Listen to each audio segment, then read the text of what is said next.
आधिकारिक पुष्टि का अभी इंतजार करना होगा।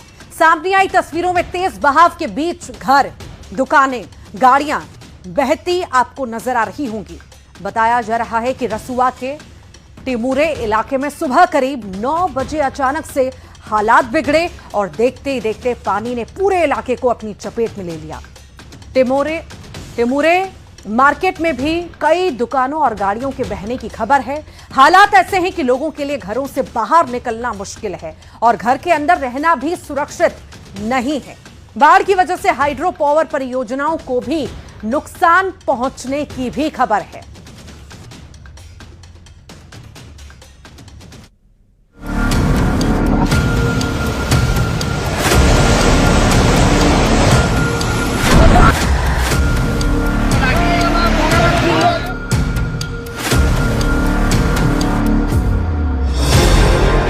तैरती गाड़ियां, पानी के सैलाब में धराशायी होता घर। ये तस्वीरें नेपाल की हैं, जहां कुदरत का ऐसा कहर टूटा कि पानी नहीं, मौत का सैलाब सड़कों पर दौड़ पड़ा। दरअसल तिब्बत की सीमा से लगे इलाके में अचानक बाढ़ आ गई। बाढ़ का सैलाब रसुआ में दाखिल हुआ और कई घरों, गाड़ियों, सड़कों को साथ बहा ले गया। चंद सेकंड के अंदर सैलाब ने पूरे शहर को समंदर बना दिया।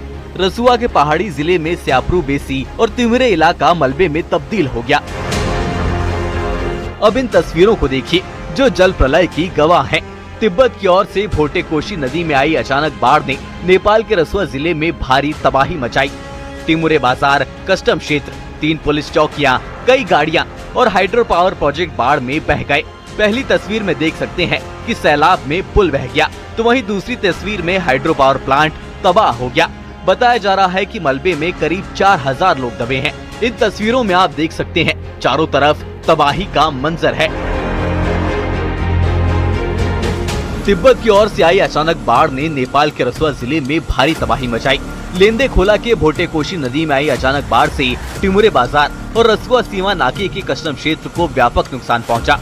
बड़ी संख्या में गाड़ियां और अन्य सामान बाढ़ के तेज बहाव में बह गए। कई जल विद्युत परियोजनाओं और बस्तियों को भी नुकसान पहुंचने की खबर है।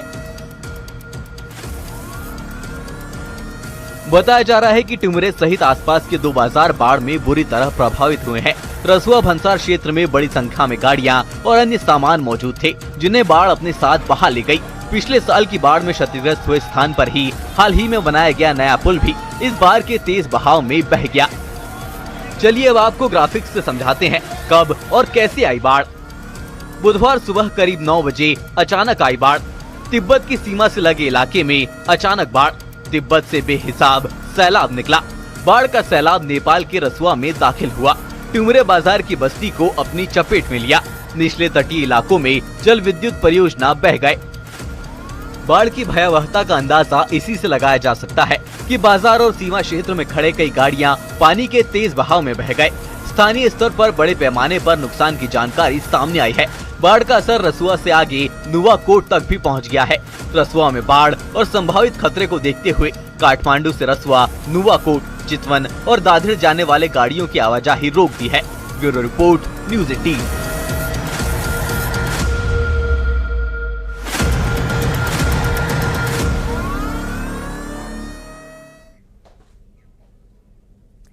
नेपाल में सैलाब ने सिर्फ घर, सड़क और पुल नहीं बहाए, बल्कि भारत के सामने भी एक बड़ा खतरा खड़ा कर दिया है। नेपाल से भारत आने वाली नदियों के जलस्तर पर नजर है। बिहार और उत्तर प्रदेश के सीमावर्ती इलाकों में प्रशासन अलर्ट है, लेकिन इस पूरी आपदा के बीच चीन से जुड़े सवाल अभी भी कायम है। तिब्बत से आया पानी नेपाल में इतनी बड़ी तबाही कैसे ले आया? क्या इसकी जानकारी पहले से थी? और अगर थी तो नेपाल को कब, क्यों नहीं दी गई?